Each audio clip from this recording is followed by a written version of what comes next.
Assalomu alaykum do'stlar. Yana Dadaxon Yoqubov bilan deb nomlangan ko'rsatuvimizni boshlaymiz. Mana bu dam olish maskani hukumat klinikasi, ikkinchi klinikasi bog'lari.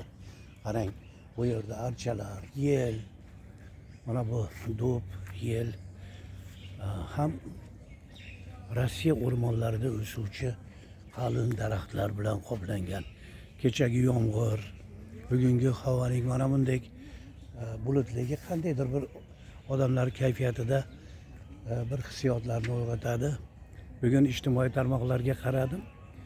Birortasida bugungi kun sana tilga olinmagan ekan. Shuning uchun baribir tilga olishga jazm qildim. Chunki qachonlardir mana shu kunning kelishiga biz anchagina hissa qo'shgan deputatlardan birimiz. 90-yillarning deputatlari. Qo'shni Qirg'izistonda bu deputatlarni afsonaviy deputat deb atashadi. Qarang, o'sha juda quturgan ayiq bugungi kunda mana bolalab, yumshab, mayin tabiatning bir ramziga aylangan o'sha ramzlar, o'sha davrdagi bog'lar dizayni, mana oqqayillar bu yerda. O'sha davrda ekilgan oqqayillar dizayni hamon saqlangan. Hali sharq Boburiy bog'larining ko'rinishi, tarovati kelgani yo'q.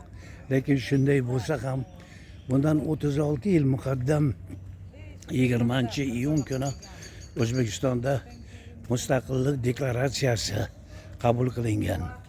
Bu hujjat keyinchalik qabul qilingan mustaqillik asoslari to'g'risidagi qonunning asosi bo'lib, O'zbekiston mustaqilligiga tashlangan juda katta qadam.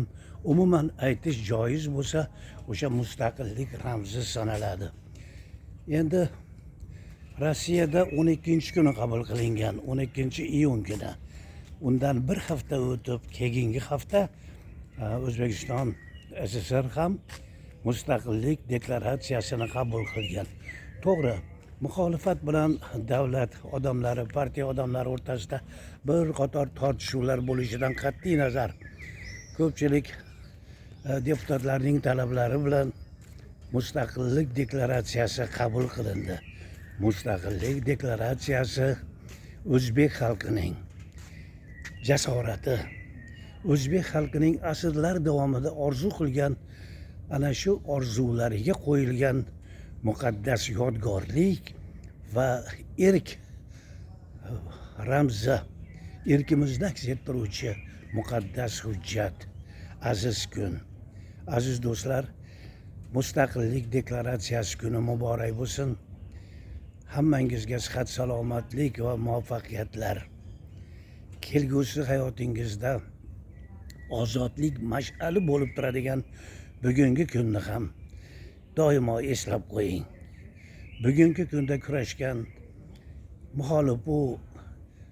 muxolif emas barcha deputatlarni, o'sha kuni g'alaba qilgan barcha deputatlarning g'alabasini abadul abad yodda saqlang.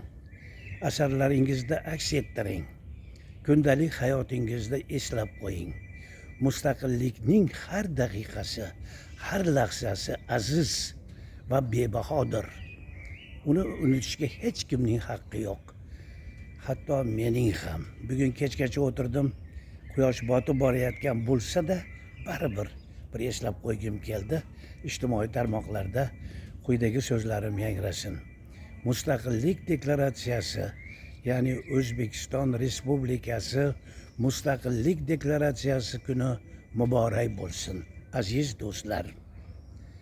Yana Dadaxon Yoqubov bilan Toshkent, 20-iyun 2086-yil. Kechirasizlar, 2026-yil.